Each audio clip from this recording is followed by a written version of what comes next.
कह रही हैं कि ब्याहता हूँ, अध्यात्म में गहरी रुचि है। गृहिणी होने के नाते घर में ही रहकर आध्यात्मिक पठन पाठन और साधना में समय लगाती हूँ। पति अच्छी नौकरी में हैं, उनके माध्यम से आर्थिक और अन्य आवश्यक ज़रूरतें आसानी से पूरी हो जाती हैं। तो क्या तब भी मेरे लिए आवश्यक है कि मैं स्वयं कमाऊं?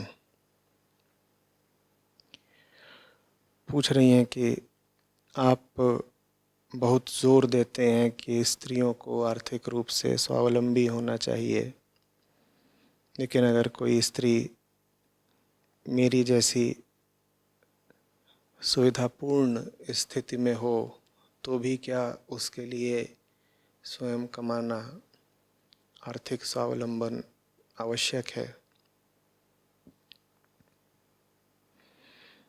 आवश्यक है तो आप अभी आपका काम आपको लगता है चल रहा है, तो जब तक आपको लग रहा है चल रहा है चलाए रखिए। बाकी देखिए, जीवन के कुछ सिद्धांत होते हैं और वो सिद्धांत अटूट होते हैं, अनपवाद होते हैं, सब पर लागू होते हैं। और मन का जीवन का एक सिद्धांत है कि जीवन मुक्त व्यक्ति को छोड़ करके कोई भी किसी के लिए भी निस्वार्थ भाव से कुछ नहीं कर सकता। जब तक किसी में अहम कायम है, वो उस अहम की पूर्ति के लिए ही करेगा जो कुछ करेगा। जब तक किसी में अहम है, उसमें कर्ता भाव भी होगा, तो उसका एक एक कर्म बस कर्ता के स्वार्थों की पूर्ति के लिए होगा। इसका जो एकमात्र अपवाद होता है वो आध्यात्मिक रूप से बहुत ही उन्नत व्यक्ति होता है। वही एकमात्र अपवाद होता है। वही ऐसा होता है जो अपने लिए जीने और अपने लिए ही कर्म करने की अनिवार्यता से मुक्त हो गया होता है। तो अब वो जो कुछ भी करता है, आवश्यक नहीं होता कि अपने क्षुद्र स्वार्थ के लिए करे, तो फिर उसका किया हुआ सबके लाभ शुभ कल्याण हेतु हो जाता है। लेकिन देखिए, जीवन मुक्त व्यक्ति होते कितने हैं? ऐसा तो नहीं है कि गली गली फिर रहे हैं। बाकी सब तो जो करेंगे अपने लाभ के लिए ही करेंगे, मुनाफे के लिए ही करेंगे। कई बार वो जो लाभ कमाना चाहते हैं वो बिल्कुल प्रकट होता है, स्थूल होता है। कई बार वो जो लाभ कमाना चाहते हैं वो सूक्ष्म होता है। तो बहुत ऐसी गृहिणियां हैं जिनका ये कहना है कि भाई, हमको बैठे बिठाए रुपया पैसा, घर, सुरक्षा, ये सब मिल तो जाता है पति से, और हमारा पति हमें प्यार भी बहुत करता है, तो हम काहे को बाहर निकल करके परेशान हो। और आचार्य जी जब कहते हैं आप कि जीवन का प्राथमिक उद्देश्य आध्यात्मिक उन्नति है और मुक्ति है, तो हम घर में बैठ करके अपना समय अध्यात्म में और मुक्ति में क्यों न लगाएं। और तर्क देती हैं, कहती हैं घर में बैठे हैं अपना आराम से हम बैठ के कभी उपनिषद पढ़ लेते हैं, कभी कोई और किताबें पढ़ लेते हैं, अच्छे वीडियो देख लेते हैं। नौकरी हमने कभी करी नहीं, हम बाहर निकलें सड़क पे नौकरी खोजने तो पहले तो बड़ी तकलीफ़ हो जाएगी, उस तकलीफ़ के मारे हमारा पढ़ना लिखना छूट जाएगा। दूसरी बात, हमें नौकरी मिलेगी भी तो बहुत ऊंची श्रेणी की शायद अभी नहीं मिलेगी, क्योंकि कितने सालों से हमने कोई नौकरी करी नहीं है। अब हम जाएंगे नौकरी करेंगे, उसमें हम परेशान भी होंगे, उसमें पसीना बहाएंगे, हमारा शोषण भी होगा, और इन सब चक्करों के कारण जो हमारी आध्यात्मिक साधना चल रही थी वो साधना भी फिर खंडित हो जाएगी, बाधा पड़ेगी उसमें। तो क्या हमारे लिए यही ज़्यादा अच्छा नहीं है कि आराम से घर पे बैठे हैं और रुपया पैसा आ ही जाता है, हम घर पे बैठ के साधना करें? अब आपकी ये बात सुनने में बड़ी आकर्षक लगती है, इतनी आकर्षक लगती है कि मुझे भी ये लालच आ जाता है कि मैं कह दूं कि ठीक है, जब आपके लिए सब सरल और सुविधा में चल ही रहा है तो आप आराम से घर पे बैठो। घर को आप जानते हो, घर की नियमित संतुलित ज़िंदगी है, आराम से बैठो, वीडियो देखो, भजन करो, पठन पाठन करो, और जो आपके खर्चे हैं वो पति के माध्यम से पूरे हो ही जाते हैं। तो मन तो मेरा भी करता है कि मैं यही मशवरा दे दूं, लेकिन जीवन के सिद्धांतों को कैसे भुला दूं मैं? सिद्धांत की आपसे बात करी थी ना, कोई किसी के लिए मुफ्त में कुछ नहीं करता। या तो परमात्मा हो, वो किसी के लिए मुफ्त में कुछ कर सकता है, या कोई जीवन मुक्त हो। अब आपके पति अगर परमात्मा हो तो मैं नहीं कहता, या जीवन मुक्त समाधिस्थ व्यक्ति हो तो भी मैं नहीं कहता। फिर तो उनसे जो मिल रहा है वो अनुकंपा है, ग्रेस है, फिर तो लिए जाइए, उसके फिर एवज में आपको कुछ नहीं देना पड़ेगा। लेकिन अगर एक साधारण व्यक्ति हैं आपके पतिदेव, तो वो मुफ्त ही आपको कुछ नहीं दे रहे होंगे, ये पक्का है, ये नियम है जीवन का और अहम का। मुफ्त कोई किसी को कुछ नहीं देता, कुछ न कुछ व्यापार चल रहा होगा, कुछ न कुछ लेन देन चल रहा होगा।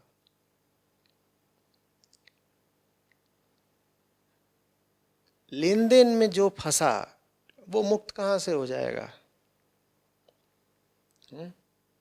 और ये भी मत भूलिए कि जब हम लेन देन करता है तो उसमें वो देन कम करना चाहता है, लेन 5 गुना करना चाहता है। तो जब गृहिणियाँ आकर के कहती हैं कि हमारे पति से हमको इतनी तो प्राप्ति हो ही जाती है महीने की, वो आकर के हमारे हाथ में अपनी तनख्वाह का इतना हिस्सा रख देते हैं, या और बातें, घर के सारे हक उन्होंने हमको दे रखे हैं, तो इतना इतना हमें पति से मिल जाता है।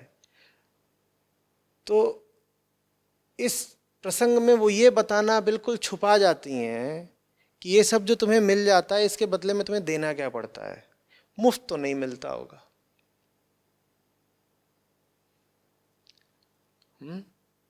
देना क्या पड़ता है वो बताओ ना। और जो अभी देने की बाध्यता में फंसा हुआ है, बताओ वो मुक्त कैसे हो जाएगा? देने की बाध्यता का मतलब समझते हो क्या है? ऋणी हो तुम, कर्जदार। तुम अगर कर्जदार हो तो बताने वाले कह गए हैं कि तुम मर भी नहीं सकते। ये जो पुनर्जन्म का पूरा सिद्धांत रहा है पूरब में, वो यही तो रहा है। कहता है कि तुम कर्जदार पैदा हुए थे, कर्जा ही पैदा होता है, और तुम कर्जा लिए लिए ही मर भी गए, बल्कि तुमने जीवन ऐसा जिया कि तुम्हारा कर्जा और बढ़ गया। अब चूंकि अभी तुम कर्जा रखे हुए हो अपने सर पे, इसीलिए तुम्हें मरने का हक भी नहीं मिलेगा। जीने का हक तो नहीं मिलता। जिसके सर पे कर्जा है वो जी तो नहीं सकता, वो मर भी नहीं सकता। तू मरेगा भी नहीं, तू दोबारा पैदा हो, तू तब तक जन्म लेता रहे जब तक तू सारे कर्जे पटा नहीं देता। देखते नहीं हो पुराने लोग ऐसा कहा करते हैं। कभी कोई आकर के तुम्हारा कुछ सामान लेकर के चला जाए, मान लो उसने चोरी ही कर ली, तो तुमसे कह देते हैं चिंता मत करो, तुम्हारे पिछले जन्म का कोई कर्जा पट गया, कुछ देनदारी बाकी थी वो आज पट गई। ठीक है ना? ये बात एकदम यथार्थ रूप से सही नहीं है, इसको आप तथ्य नहीं मान सकते। ऐसा बिल्कुल नहीं है कि चोर के साथ आपका कोई कर्जा था जो कि निपट गया है, लेकिन ये बात किसी बहुत गहरे सिद्धांत की ओर इशारा करती है। वो सिद्धांत समझिए, वो सिद्धांत यही है कि जिसने अपने सर पे कर्जा ले रखा है उसे मरने का हक भी नहीं है। तो आप लेन देन में फंसी हुई हैं, ले तो आप रही हैं,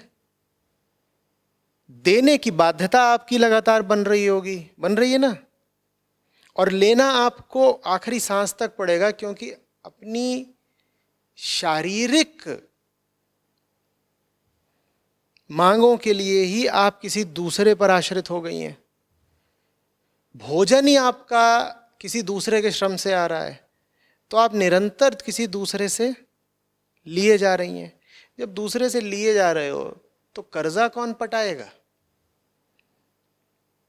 दो स्थितियां बनती हैं, दूसरा तुम्हें कुछ दे रहा है, अगर तुम्हें वो 1 इकाई कुछ देगा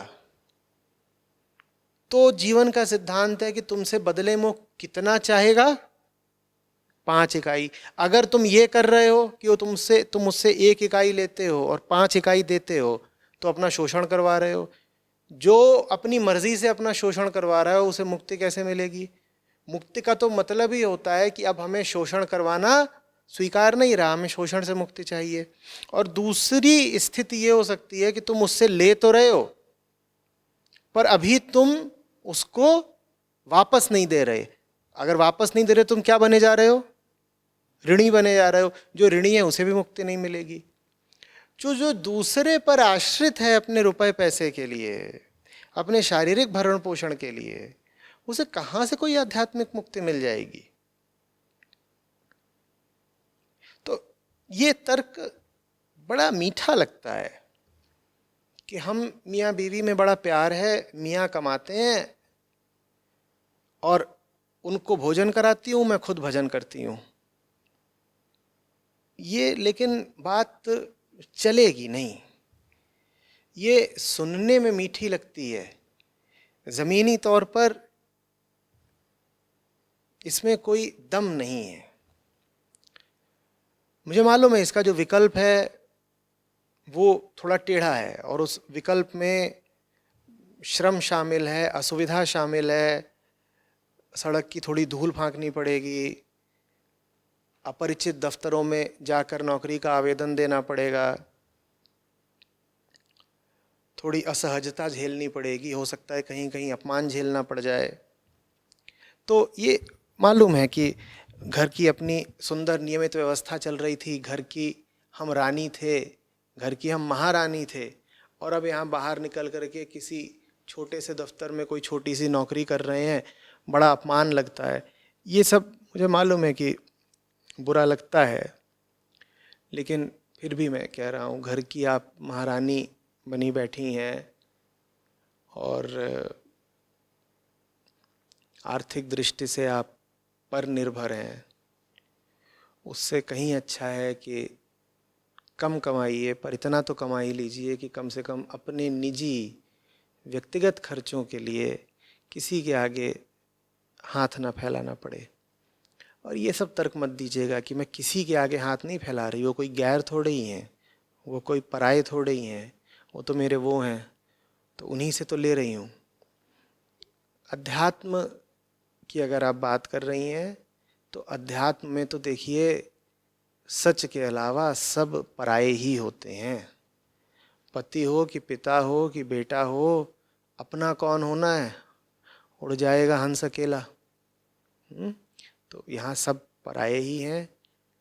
जो एक अपना होता है उसकी परवाह कर लीजिए। मैं आपसे बिल्कुल नहीं कह रहा हूँ कि आप 10-10 घंटे काम करें और बहुत सारा पैसा कमाएं। मेरा बस इतना निवेदन रहता है कि इतना कमा लो कि तुम्हारी रोटी जो है वो कर्जे की ना हो। इतना कमा लो बस। एक इसमें विकल्प आपके लिए ये भी हो सकता है कि अगर आप घर का काम करती हैं तो स्वयं ही ईमानदारी से जांच लीजिए कि आप जो घर का काम करती हैं उसका आर्थिक मूल्य कितना है, और उस घर के काम का जो आर्थिक मूल्य वगैरह है बस ठीक उतना ही पति से लिया करिए, उससे ज़्यादा नहीं। इतना तो आप स्वयं भी आकलन कर सकती हैं ना कि भाई मैं घर में ये करती हूँ, तो इन सेवाओं का आर्थिक मूल्य इतने हजार रुपए बैठा, ठीक है, पति से उतना ले लीजिए, उससे ज़्यादा नहीं। फिर ये नहीं कि पति की कमाई पर तो पत्नी का हक होता ही है, बेकार की बात है ये सब।